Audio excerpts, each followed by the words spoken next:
The common consensus is people really would like to see, well, first of all, a functioning government, or what they perceive as a functioning government down at City Hall again. Number two are taxes and city spending. This episode of Bring Back the Porch, brought to you by Bernie Leahy, River Street Realty. Let's get you home.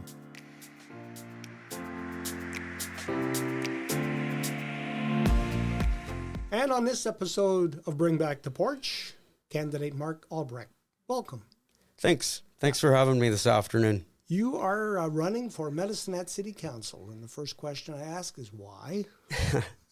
Well, I've actually wanted to run for council for a long time, probably for the better part of 25 years, but I was really busy focused on running my businesses and didn't feel I had the time to dedicate to it. I would actually really like to dedicate myself full-time if I am elected to being a councillor for the city and for the citizens of Medicine Hat, most importantly. Was there something that dragged you into this fight over the last 4 years, watching what was going on at City Hall? Yeah, actually, I was, like many of the electorate here in the city, I was very disappointed with what people perceive as the dysfunction of it. And that actually drove me into this race for sure. Or I might have waited another 4 years before running. You had quite the adventure, you were telling me, getting your name. You missed the chamber form because of some paperwork that didn't get, into the right place. Some of your filing information didn't have your social media stuff on it. So you're like the forgotten person in the race here. Yeah, it almost feels like I'm coming from behind all the time. There was a clerical error in getting my email address to the chambers so I could get the proper contract documents to sign in time. So, yeah, but you've been able to take part in some of the other campaigns. Oh, yes. I've been to pretty much any open forum that I can find or been invited to, meet the candidates. And knocking on doors? Been knocking on a lot of doors. And what are you hearing on the doorsteps? Actually, the common consensus is people really would like to see, first of all, a functioning government, or what they perceive as a functioning government down at City Hall again. Number two are taxes and city spending. A lot of people feel like the city's like this giant speed train right now with its spending out of control. And how would you fix that? Right now, I would like to see us try and adopt a policy of what I call RMS, repair, maintain, and sustain, sort of hold a holding pattern for the next few years so we can try and keep taxes down. Put a patch on the tire. I guess, put a patch on the tire for now. Okay. Would you spend on any particular projects that you would see maybe as an investment? Right now, I realized that the Stampede Committee would really like to see some upgrades and some fixing done there. And I think that might be an area we should maybe prioritize if it's that need of repair. And Southside Recreation Center is another one that people are looking to improve the attraction to business in our city. Yeah, unfortunately right now, I'm sort of against the Southside Rec Center. I think we need to grow the city before we can do that. I just don't see us having the population base to support it. Yeah, it's almost a chicken and the egg, though, because some have said you need amenities like that to attract business to broaden your tax base. So and I agree with that, but the city of Medicine Hat, when you compare it to other centers that are even larger, we have lots of some of the best facilities and amenities actually in southern Alberta, Saskatchewan, and British Columbia. So right now, no. Yeah, right now, no. Okay. Samus Solar Project is another one that has a lot of dollar signs involved. I think you have a background in the energy industry. Yes, I worked in oil and gas for 20 years, and being somewhat of a dinosaur, it was hard to convince me that solar energy is even profitable, but I've actually done a fair amount of research on it, and I guess as long as there's government grants involved, it is somewhat profitable at the moment. I'm not so sure the city should get involved with it, though. I think we should be looking at private investment to develop it, as long as we make a profit, too. From your background in oil and gas, it seems to me that a lot of people, when they look at alternative energy, they always look at it like it's a replacement rather than something that works in conjunction with our oil and gas. Yeah, no, I can't see us getting completely away from fossil fuels. Like solar energy, I think would be like an enhancement. Maybe provide 30% of the energy that we need, or 40%. Okay.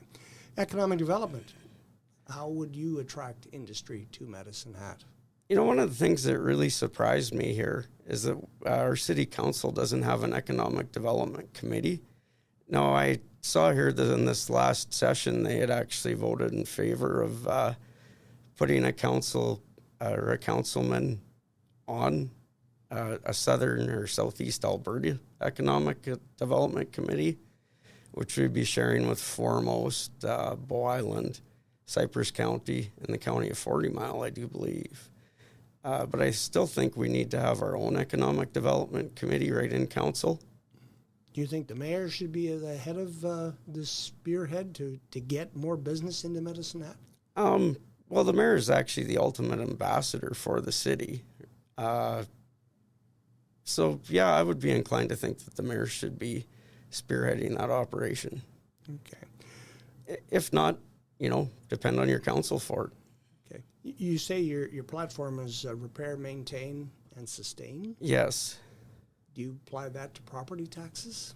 Well, I'd sure like to see us try to keep a hold. I realize a hold is almost impossible, but try to keep them as low as possible for the next 4 years. And how do we do that? Because people expect a certain level of service. I think by keeping the policy of RMS, or repair, maintain, and sustain, we should be able to keep the level of service that we do have without adding a bunch of extra capital investment costs. When you've been on the campaign trail and in some of these events with the other candidates, what kind of a feeling do you get from the field that 39 people have put their names out to be elected?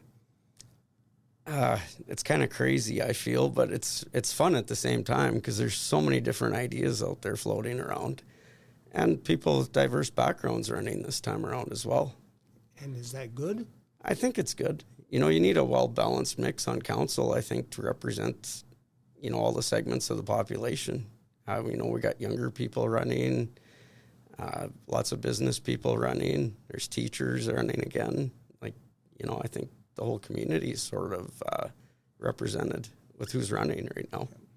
What are your thoughts on infrastructure in the city? Are we in good shape, or are there some things that we need to spend money on, repair, maintain, sustain? Well, I know that there's still sewer lines that need to be replaced in the city for sure. And there's roads that need to be fixed for sure. Including 3rd Street, Riverside. I'm a Riverside resident, so. Do you want to see the same kind of traffic calming measures that we saw on Division Avenue South? No, I don't. I feel that the people of Medicine Hat don't want to see that. They're not ready for it. And I don't know if we'll ever be ready for it, We have sort of the 15, 20-minute city as it is. Now, I'll go to 3rd Street, Riverside. A lot of the residents have proposed just putting in a couple more crosswalks. Just to keep so the people are a little safer as they're walking across what is a link to the highway. Yeah, for sure. They've sort of suggested that there should be one coming in off the highway or closer to that end, and then another one down there by the business block, where Zucchini Blossom, Gas King, and Pock Lounge are. Okay.